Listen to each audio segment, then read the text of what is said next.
CMSportsNet covered the 2023 spring sports season, bringing you the best games and moments from boys lacrosse and girls lacrosse.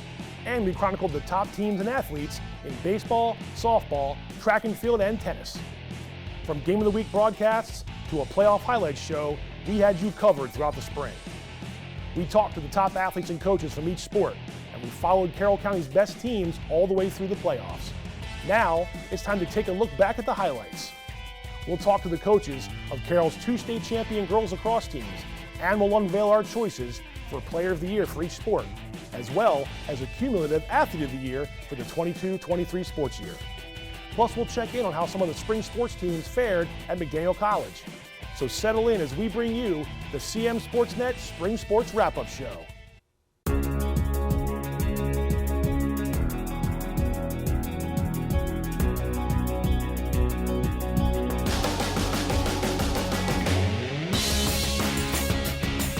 Hi everybody, I'm your host Pat Stetzer. I'm joined by Liberty Girls Lacrosse coach Tom Brandell, who this spring guided the Lions to a third straight Class 1A state championship. Coach, thanks for joining us today. Thanks for having me. No problem. And actually just want to give us some brief thoughts about your season in 2023. The Liberty Lions had an outstanding season, better than I projected. To only have one loss with the schedule we played, was outstanding, and I'm really proud of the girls' accomplishments. Great, thank you. Now, before we dive a little deeper into Liberty, let's take a look at how the other county teams fared this spring. Westminster put together a 4-game win streak in May and advanced to the 3A state semifinals before falling to Severna Park in overtime. The Owls finished 12-6 and 4-2 in the Carroll County Athletic League, led by senior Jess Kent and her 67 goals. Now, Kent totaled 89 points on the year, and senior Paige Moreland led Carroll County with 45 assists. Century posted a 10-6 record and went 3-3 in county play, and the Knights suffered 3 losses by 1 goal along the way. The last of those came in the regional playoffs when Glenelg prevailed 9-8.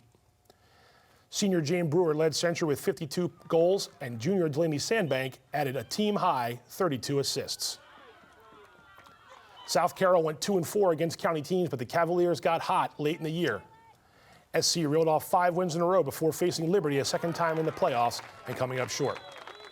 Still, the Cavs went 10-6 and featured standouts in senior Shannon McTavish, who had 47 goals and 72 points, and junior Leah Miller, who had 67 goals, tied for second most in the county. Coach Brandell, your team beat all 3 of those teams by a 1 goal each time, and 2 of those games went to overtime. How much do you think that supports the idea that a lot of people know this, that Carroll County is so strong across the board in girls lacrosse? Yeah, that's absolutely true. I think when we look at our county schedule each year, if we can go 3-3 in this county, I think that's where we want to be or better. It's an extremely challenging county to play in. Thank you. Let's get back into the season in review. Winters Mill posted a 500 season as the Falcons finished 7-7, 1-5 in the county, and they celebrated their first playoff win since 2019. They won 4 games in a row before bowing out in the playoffs against Manchester Valley. Sienna Perryman paced the team with 60 points, while Caitlin Clements had a team-high 31 goals. Francis Scott Key went winless in county play, but the Eagles went 5-0 against Frederick and Washington County foes. They also pounded Pikesville in the regular season finale, and they went 6-9 on the season. Sierra Rose tallied 35 goals for FSK, and Drew Watkins had 32 points and 55 draw controls. Now it's time to dive into Liberty's 2023 season. Like Coach said, it was a good one. The Lions came into the spring as 2-time reigning Class 1A state champions, and they defeated every reigning champ from the previous year along the way. That included a regular season win over rival Century, 6-5 in overtime. Man Valley beat Liberty on March 30th, but the Lions never lost a game the rest of the way. They capped that run with a 14-10 win over Falston in their third straight 1A finals matchup. Riley Matheson led the Lions with 85 points, and she netted 52 goals, while Taylor Gendrick collected 61 points and had 6 goals in the state final. Jenna Evans added 52 points and was solid on the draw control, and Liberty featured standout defenders in twin sisters Izzy Lucas and Julia Lucas.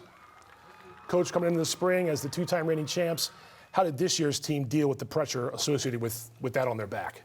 I think once you win one state championship, you kind of have a target on your back. I don't think the target gets really any bigger when you win a second or a third. Everyone knows we're good, so everyone plans for us, and I think the girls handled that adversity well. Yep.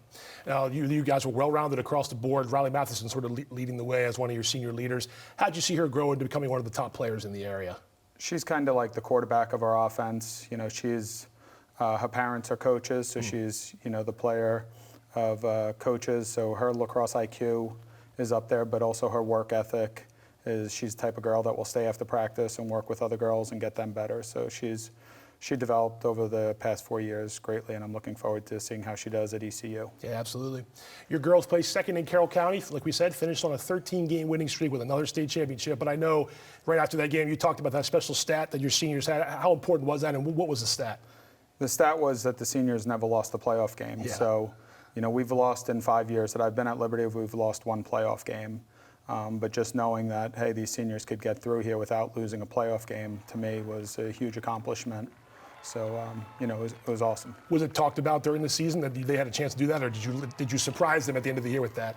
No, I didn't say anything. Yeah. I knew it in my own head, Yeah. and I just kept it on the down low and was hoping I could say it at the end. Yeah, sweet reward for sure. Before we finish up with Liberty, let's take a look back at the Lions Class 1A State Finals matchup with Falston. For the third time in as many years, it was from May 23rd at Stevenson University. For the third time in as many seasons, Liberty and Falston faced off in the Class 1A Girls Lacrosse State Championship game. The latest taking place May 23rd at Stevenson University's Mustang Stadium. The Lions were going after a third straight title. The Cougars looking for their first since 2012. Falston nets the first 2 goals of the game before Liberty responds. Senior attacker Taylor Jendrick scores from free position, and the Lions are on the board. Liberty scores 5 of the next 6 goals to take the lead before junior goalie Hallie Figge comes up with this nice save on Falston's Ava Lambros. Minutes later, it's Sophia Carpinetti from free position, and Liberty leads 5-3. Jendrick feeds Riley Matheson, and the senior buries the shot. Lions 6, Cougars 4, with 6 minutes to go in the first half. Falston tries to break through Liberty's defense, but junior Sydney Bolger draws a charge, and the Lions force a turnover. Liberty leads 8-4 in the final seconds of the half, but Falston's Ayla Galloway isn't ready for the intermission. She gets inside the circle and scores just before the buzzer. Cougars trail 8-5 at the break. After Jenna Evans comes up with a ground ball in Falston's offensive zone, Jendrick picks up where she left off in the first half, and her 5th goal of the afternoon makes it 9-5 Liberty. Lambros gets an assist from Sydney Grafton and finds the net. Falston is keeping it close, and the Cougars trail 9-6. Matheson gets a nice pick from Jendrick and creates some shooting space, but Cameron Rohner snags the shot for a save. 2 minutes later, Figge stones Ali Shromsky, and Liberty holds a 3-goal lead with 18 minutes to go. Matheson rolls in from the left side and scores to make it 11-7 Liberty with less than 12 minutes to play. Can the Lions complete the three-peat? Falston isn't ready to give up. The Cougars come back with 3 goals in a row, and when Shromsky puts one in from close range, give Grafton the assist, they trail 11-10 with 5 minutes remaining. Matheson comes up with the ensuing draw control, and Liberty can attempt to take over the final minutes of this game. Emily Spampanato scores from free position, and the Lions are back up by 2 with 3 minutes to go. Falston wins the next draw, but Figge denies Lambros with a critical save. Julia Lucas forces a turnover, and Liberty gets the ball back in the final minutes. How about one more score? Maddie Smith to Spampanato for a late hat trick. It's time for Liberty to celebrate. Final score in the 1A state final is Liberty 14, Falston 10.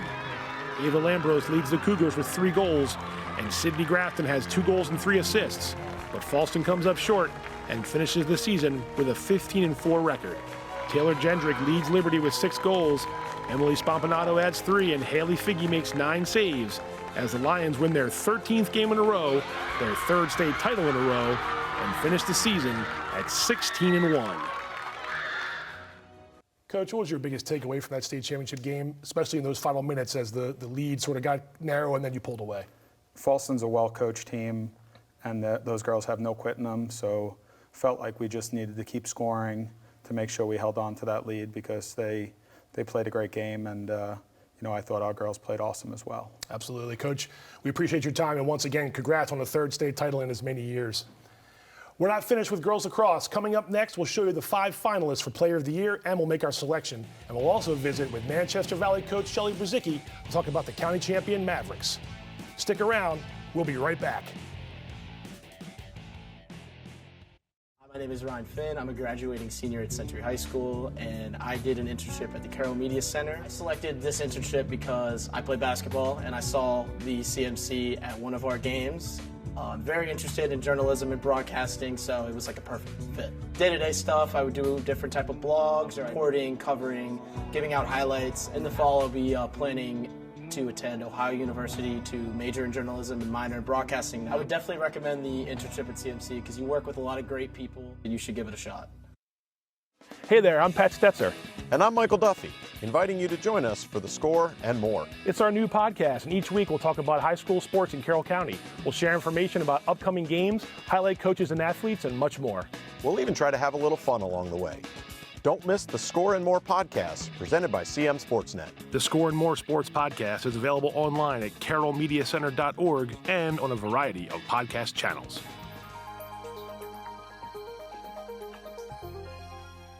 What does it take to cover local high school sports? It takes staff and volunteers, equipment, training, and community support from people like you. You can help by making a donation to the Community Media Center today. Your gift is an investment in our community, our schools, and most of all, our student athletes.